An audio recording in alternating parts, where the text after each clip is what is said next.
Hello, my name is Kelly Hynes-McDermott of Hynes Communications, where I also serve in the role of Marketing Director for KLC Consulting. I'm excited to be here today with two of our experts in the field of CMMC, and for today's conversation in particular, C3PAO and Joint Surveillance Assessments, or JSVA. I'd like to introduce now our two experts, Kyle Lai, President and CISO of KLC Consulting, and a CMMC Certified Professional, and to be a Certified Assessor. Also joining us today is Layla Remmert, who leads the delivery of KLC Consulting's cybersecurity and compliance services for our U.S. defense industrial-based clients. Layla is also a CMMC Certified Professional and to be a Certified Assessor. Welcome, Kyle and Layla. Hi, very nice to be here. Hi, Kelly. Great to be here. Great to see you guys. So the complexity of CMMC, C3PAO, and JSVA can be challenging. And that's why we're here today to talk about the nuts and bolts. It doesn't need to be as difficult as folks tend to think it is. So let's jump right in. Kyle, first, what is a C3PAO? Yep. So the C3PAO program was established as part of the DoD Cybersecurity Maturity Model Certification, or CMMC program, which requires the C3PAO to ensure that defense contractors or defense industrial base companies have adequate cybersecurity controls in place. So C3PAO, or CMMC Third-Party Assessment Organization, is an organization that is authorized by DoD to provide the assessment and certify the companies seeking certifications, or they are doing the business with the DoD. Got it. So who will be required to undergo a CMMC C3PAO assessment? Yeah, so the requirement is for defense industrial-based companies that handle what we call Control Unclassified Information, or CUI, or companies that have contracts with the DoD under the DFARS, Defense Federal Acquisition Regulation Supplement Clause 252, 204, 7012, or simply DFARS 7012 requirements. Yeah, so if you have this, you will need to comply and required to have this CMMC certification eventually.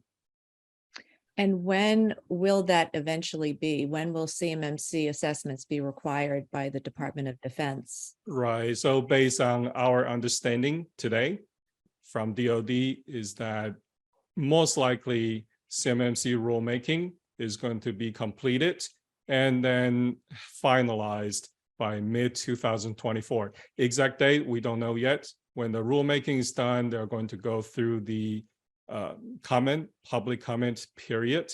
So mid-2024, that's what we're hearing right now. Very good.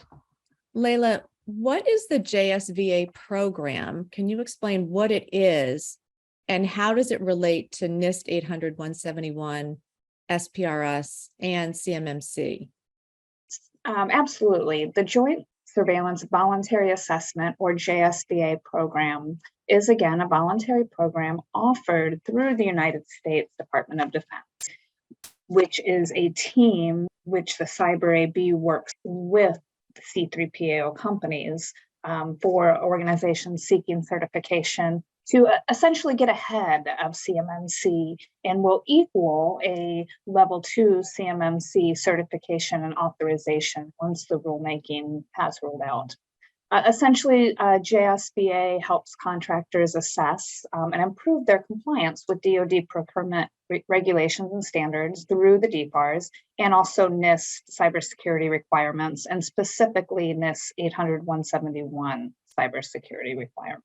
The program is designed to help contractors identify and address potential compliance issues before they become significant problems. And so the JSVA team provides valuable independent feedback to the contractor, to the OSC, helping them to improve their compliance and reduce the risk of noncompliance issues. So DIB companies are undertaking these joint surveillance or JSVAs as a transitional program leaning into CMMC rather than waiting till mid-2024, as Kyle had mentioned, when CMMC will be fully codified. Layla actually participated in a joint surveillance voluntary program, the assessment before.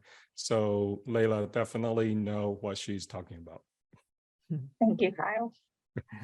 Excellent. Why is it called joint assessment, and who are the parties involved, Layla? Can you tell us more? Yeah, and that's an excellent question. I think that probably does confuse some organizations seeking certification. So the joint is essentially the DoD Defense Industrial Base Cybersecurity Assessment Center, or the DIBCAP, and a CMMC third-party assessment organization, or C3PAO, like KLC Consulting. So we have an OSC or DIB company who is seeking certification and working with both organizations, again, to get ahead of the CMMC final rulemaking. It sounds a little bit like triage, if you will. This is a proactive way to stay ahead of your cybersecurity and getting prepared for CMMC, a way to make sure that you're ready for it so that when the ruling does come down, you have all the pieces in place and there won't be any surprises. Is that a way to categorize it? Yes, Kelly, I think that's part of it.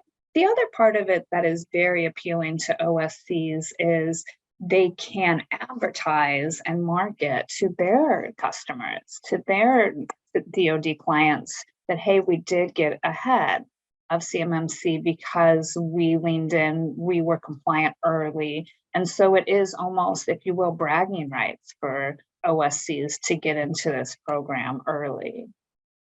And Right. there is a DFARS 7024, which is the DoD telling the contract officers to evaluate the SPRS score as part of the contract award evaluation, right, determination. So that if you have a score, SPRS score that is submitted by DoD saying you passed, that carry a lot more weight than you doing a self-assessment. So there's another value add to companies that are competing for those contracts. That's a great point, Kyle. Absolutely. And seeing that these are voluntary and not mandatory, what do you see as some of the other benefits? Kyle and Layla, you just mentioned several of them. Are there other reasons why companies should consider doing the JSVA in addition to the ones that you've already mentioned, which are pretty compelling? There are some other advantages. I did mention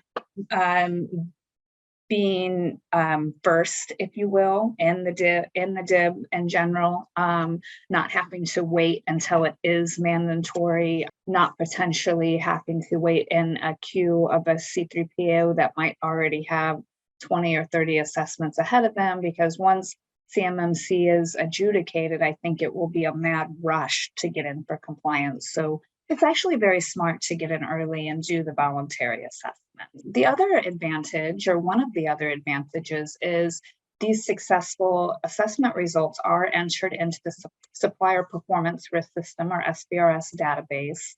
And really essentially what the SPRS DoD database is a repository that collects and reports information on contractor performance, including quality, delivery, and cost. And so the SPRS database is used by government acquisition professionals to evaluate and manage the performance of contractors who are bidding on or wanting to bid on and work on DoD contracts. And so having that score in early before CMMC is codified or adjudicated is a way to identify a level of risk, a level of compliance early. And it's also a way for OSCs to look at past performance, or really for the DoD to look at OSC's past performance. And it allows the DoD to make early contract awards decisions because they can see that these particular companies already did the assessment before they had to. And so that is why we're doing this video, to help encourage companies to conduct that joint surveillance voluntary assessment and gain that competitive edge in securing defense contracts, and securing defense contracts early, because they ultimately become more appealing to the Department of Defense as trusted partners versus companies who haven't put in their SPRS or who haven't undertaken that early assessment. And so it ultimately fosters a closer collaboration with government agencies and leads to long-term business relationships. Participation in these assessments positions an OSC, a company in the DIB, as a trusted and responsible player in the overall market, because it demonstrates a commitment to protecting confidentiality and protecting sensitive data in their systems. We talked a little bit about the bragging rights, but it is enhancing to a company's image and overall improves stakeholder relations. Great answer. Thank you for that explanation. That's really helpful. And then, Yep. so the rulemaking is completed. How long would it be effective once you get that ruling? Yes. So at this time, the current expectation is that a successful joint surveillance assessment resulting in a score of 88 or more will roll over into that CMMC level 2 certification and authorization. So if a OSC or a DIB company passed the joint surveillance today, and then final DoD rulemaking completes a year from today, that certification could effectively last 4 years. So, which is an also great advantage of the JSVA program, because it thereby extends that 3-year recertification period requirement. So it really is a great advantage. You're really getting that extra year by being proactive about it. Yeah. Right. Yep. DoD will, based on what they're saying today, DoD will convert the certification that you receive, which is right now you get the NIST high assessment certification from DoD, and then they will convert that to CMMC level 2 certification when the rulemaking is complete. Excellent. Is there a waiting list for C3PAOs and DIBCAC? How could a DIB get in on this now? Yeah, so I will say the latest that we have heard from attending town halls and different forums. I know Kyle is actually on the board of some of the CMMC and C3PAO forums. There is currently a small waiting list. However, we have heard that the DIBCAP is adding more assessors, training more assessors right now, and so preparing to do more joint surveillance assessments. But yes, there is a waiting list. How do you get on that waiting list? So essentially, if an organization seeking certification says, yes, I want to do the joint surveillance, the first step is to get on contract with a C3PAO, such as KLC Consulting, to have a certification assessment. Once that is done, and there are some very preliminary readiness review activities completed, KLC Consulting or another C3PAO will reach out via the Cyber AB and ask to be placed on that waiting list. The Cyber AB then coordinates directly with the DIBCAP to get that OSC or that DIB company in the queue. Got it. Right. So DIBCAC again is DoD, so they will reach out to the OSC, the organization seeking certification. C3PAO will coordinate the schedule and the plan for that assessment. Right now, what we heard last week, I was attending the conference, so we heard Cyber AB mention there are about 90 companies in the queue or submitted to get the assessment. But in terms of the determination, who get picked to get the assessment, that's all determined by the DIBCAC, the DoD. And then, so they will do the prioritization. Okay, and then once you do get picked, say, how long does it take to complete the JSVA? In my experience from the Joint Surveillance Voluntary Assessment that I participated on, as well as some other OSCs that I put into queue or help put into the queue, typically it seems like it's about 3 months to actually start the assessment by the time that you get into the queue. And then the joint assessment itself lasts about, from start to finish, from readiness review to certification, about 6 weeks. Would you agree with that, Kyle? Yes. Yep. Yeah, because I think you will have to go through and make sure they are ready before you start jumping to say, yep, you're ready. We're going to start assessing you. Right. If they are not ready, then we'll just say, yep, let's postpone or let's cancel because you are not ready. Yeah, and that's per the CAP guidance or the certification assessment process guidance, where the C3PAO and the DIBCAP jointly will look at the readiness and say, well, do we want to replan? Do we want to cancel? Do we want to postpone? Or do we want to proceed with this assessment? Yeah. So Layla, the actual time for the assessment, is that 1 week usually? It's typically been about 4 to 5 business days, yes. And in my experience, there are some practices that must be observed on site. Again, quoting the CAP here, that there are currently 15 practices that must be observed on site. However, it does seem to vary between DIBCAP team to DIBCAP team. There may be some DIBCAP teams that want to conduct the entire joint surveillance assessment on site. But for the most part, it does seem to be a hybrid schedule. Okay, great. Then what are the costs involved in doing the JSVA? So we've talked a lot about the benefits of having it done. And what are the costs involved in having this done?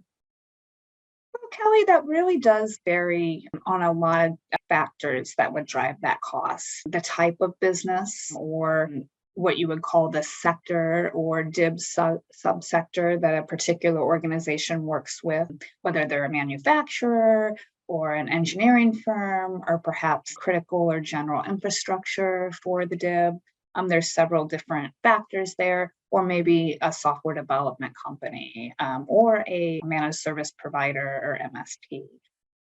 Another factor would be how many cage code entities does an organization have, and that what the cage code is the location of the company and the type of contract, the type of government or DoD contract that organization has. So that is actually a fairly large factor. That being said, 3 cage codes does not necessarily, nor should necessarily, equal 3 separate certification efforts. However, it is a factor that we look at, and other C3PAOs will look at moving into a joint surveillance assessment. Another factor would be the size and complexity of the organization. How many employees do they have?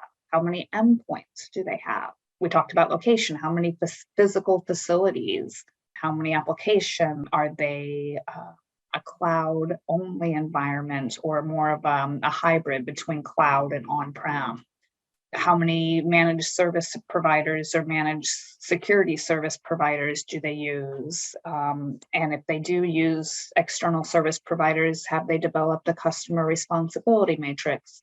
There's several different factors that would determine costs, and there's mitigating cost factors as well. So as far as reciprocity goes, are they using all cloud products that all have that FedRAMP moderate or FedRAMP moderate equivalency requirements? Or do they have another certification like the ISO 20001 or ITAR? So again, several factors. And Kyle, anything here that maybe we haven't covered as far as cost factors? No, I think you covered all the major ones. So yeah, if there's complexity, I would say complexity is going to be a main driver of the cost. So we're going to evaluate how many cloud service provider, how many MSP, managed service providers you work with. Are you using just one cloud? Just using Azure, or are you using Azure plus AWS and the Google Cloud Platform, right, GCP? all three of them, then it will make the environment a little bit more complex. So I think with all these different factors we're going to evaluate, and there could be a difference in the cost factor. A little bit of a sliding scale, right? Depending on the complexity of the company involved. And there's a lot of factors to consider in that, and kind of makes sense, right? That the more employees, the bigger the organization, then the greater the cost is going to be, and the more time it'll take to actually perform the assessment. Yep, absolutely. Yes. So, Layla, how can a DIB company know if it's ready to undergo a JSVA or a CMMC assessment? How are they best ready to evaluate themselves to say, yes, okay, we're going to give this a try. Let's go for it. Yeah, so that's a great question, because I think, again, going back to all of the advantages of doing joint surveillance, everyone who hears about these advantages say, yes, sign me up. But it is a very important question to ask within your organization is, are you ready? The very first thing that if I was an OSC, I would ask is, have we performed our 800-171 self-assessment? And what was the score that came out of that, the SPRS score? And did we get our SPRS score submitted into the database? After that, we're really talking about scoping. Has the organization scoped their assets following the CMMC 2.0 assessment guide and the CMMC version 2 scoping guide? There's obviously CUI assets, but we also have to take into consideration any contractor risk managed assets, any specialized assets, any security protection assets, of course, and then what is out of scope. And so per the scoping guide and the assessment guide, these are absolutely required prerequisites to begin an assessment. And then the next question I would ask is, if you've done that self-assessment, did you have any POEM items, and have you remediated those deficiencies? Have you developed policies, procedures, and supporting artifacts? Do you have an SSP that details your implementation status for all 110 practices and 320 assessment objectives? I think that's a big one. I know that when KLC went through our C3PAO assessment, that was one of the very first things that the DIBCAP wanted to see was our 800-171 SSP. And so, yeah, those would be the big rock factors that I would say. That's great. So preparation seems to be the key word there, the self-assessment and preparing and making sure that if you have any POEM entities that you need to get those addressed before you proceed with this. So preparation is key. And along those lines, can you tell me what the difference is between readiness assessment and consulting help? When do you choose readiness assessment, and when do you go for consulting help? I did want to add, Callie, as far as preparation and POEMs, having deficiencies does not automatically mean that an OSC is not ready for joint surveillance. As long as they are not critical or 5-point deficiencies per the SPRS scoring, and an organization has an overall score of 88 or higher, then they certainly could still be ready to perform a joint surveillance assessment. That's a really important distinction. I'm glad you brought that up. That's really good to know. And also, if the company is not sure if they are ready, they can always engage with us to do a mock assessment. And what mock assessment is, we're going to evaluate to see if the company is ready. We cannot provide the consulting, because if we are engaging as assessment service, right, we're going to tell you if you are ready, if you are missing some of the controls, practices, we're going to tell you. And at the end, if you are ready, if you are missing a few controls, practices, you remediate these controls, practices, and you can let us know when you are done with the remediation. We can go back and evaluate to do another readiness assessment on these gaps, right, on these POEM items, and see if those are addressed. Because we never engage as a consultant, then we can help you perform the Joint Surveillance Voluntary Assessment, JSVA. If you pass all the controls, then you'll be able to get the certification. That is a really great distinction, Kyle, as far as a readiness assessment or a mock assessment. I think that sometimes you'll hear both terms being used, but it is not a consulting service. It truly is a readiness assessment where a C3PAO, such as KLC Consulting, would go in, do an assessment just like it would be formally with the DIBCAP, and address any deficiencies, and even tell you why you failed or did not pass a particular practice, without giving the consulting of how you can remediate it. And to Kyle's point, you can perform a readiness or mock assessment and still come back to that same C3PAO and undergo a certification assessment, which is great news for the DIB. That's really good. So, and the thing is, you're really helping to save the client or the company time and money by going through this mock assessment, because all of these things take time. So if you can fill some of those gaps and make those remediations in advance, you would then be in better shape or better condition to perform well on when you're actually getting your assessment. Is that right? Yes. Absolutely. I really feel that the readiness assessment or the mock assessment is an integral part of overall CMMC readiness. Yeah. And when you are doing the mock assessment or readiness assessment, if you did not do well, there's no record on the DIBCAC, right? The SPRS. When we're doing the consulting, if necessary, we can help participate during the assessment as a consultant, but we just cannot do the assessment. No, so if we are doing the consulting, we do know other good C3PAOs that could perform and do a good job.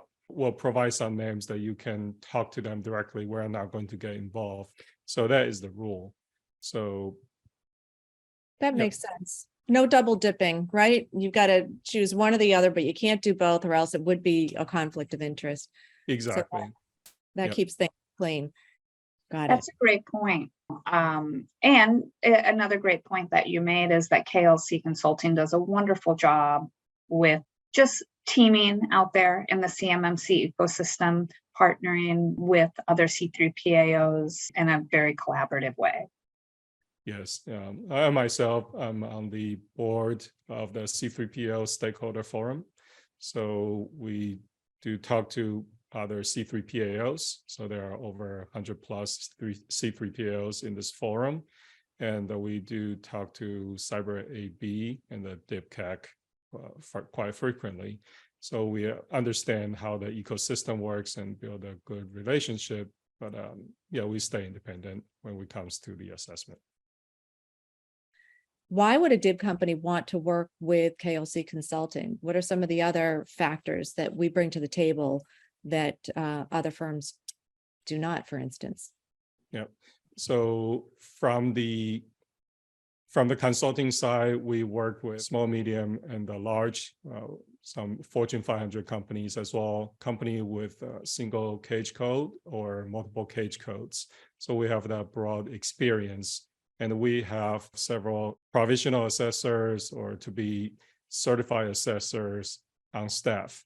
They will have gone through the joint surveillance assessment, participated in the C3PAO, the assessment conducted by DIBCAC. So we have been through the assessments ourselves. We are certified by the DIBCAC, right? We know what kind of documentation need to be put together. And also the assessors, they all have more than 10, 20 years of experience, been through the joint surveillance as well, right? So whether it's from the consulting point of view or from the readiness assessment or the conducting the joint surveillance, we have the experience and we will be able to help. So anything to add, Layla? Yeah, we really have great experience at KLC Consulting. But I also think the thing that makes KLC Consulting so special for OSCs is that we understand the stress of going through assessments, and we really have a spirit of advocacy with our clients in a way that does not make them feel that they're going through an IT audit, does not make them feel that they are being graded or tested, because KLC Consulting prioritizes empathy and collaboration with our clients. And by prioritizing these values, we do build positive and enduring relationships with our clients. And I think that is really what makes KLC Consulting stand out. Excellent. Really good. So we've talked the talk and we've walked the walk, so to speak. And we really do partner with our clients to get them through this process because we've been there, right? And I think you guys both hit on that really well. Is there anything else that you'd like to add before we close here? Any other points that you want to share that we might not have covered that you feel are important to add at this point? Yeah, so we all know that it is not easy to get yourself ready for the NIST ANDRA 171 DFARS, CMMC ready. Yeah, it is a long journey. We've been there. We got ourselves ready and passed our DPCAG, CMMC level 2 assessment. So we know it's not easy, but if you need help, anything that we can do to help you, please reach out. Excellent.